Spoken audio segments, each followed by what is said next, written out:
We can hide the gold with a mountain, by putting a mountain on top of it, but still under the mountain it will be gold. So is our souls. The immortality and the purity of the soul cannot be covered by the mountain heaps of incarnations of bad karma. I want you to know that. Don't you ever call yourself a sinner or anybody else. That is the greatest sin. Just forget it, what you've done in the past, and don't do it again. Then you will again remember what you are. To remind people that they are immortal beings is the only truth. When you see a gas burner, the little light shooting over the gas burner, you see underneath, if you look underneath, you will see one flame. Over there is little flames. But if you switch off the gas burners, all the little lights, tongues of flame become one light again and become extinguished. So are we. You are all little channels of God. The little light of God is shooting through you. So you are moving. When that light will go on, you will be cold meat. So you came from Him and you go back home within Him. It is that what sustains. That's unchangeable. That is unchangeable. So the thing is, if a perfect flame of God is thrown into the body, how can it go back? And when we have been given the free choice to do good and evil, that means we are responsible. We have been made responsible for our actions. We are not like the animal. The animal commits no sin.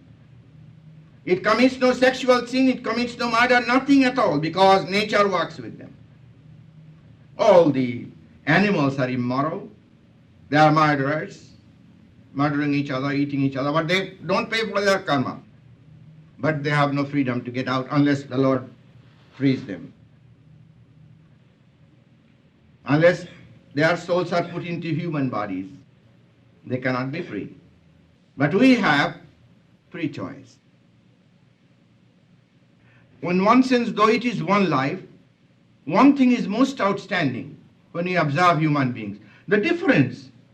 Were we made different by God, just as the director gave different parts to the different actors? But remember, the director chooses people according to their talents.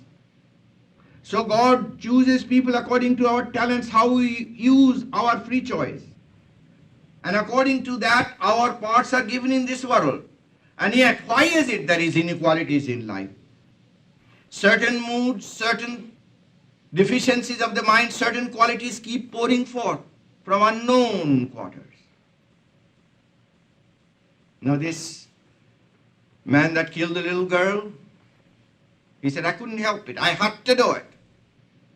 Where does it come? Did God make him that way? Well, he must be a terrible God then. If he did just give that impulse to this man who killed the little girl. We have to look into the past.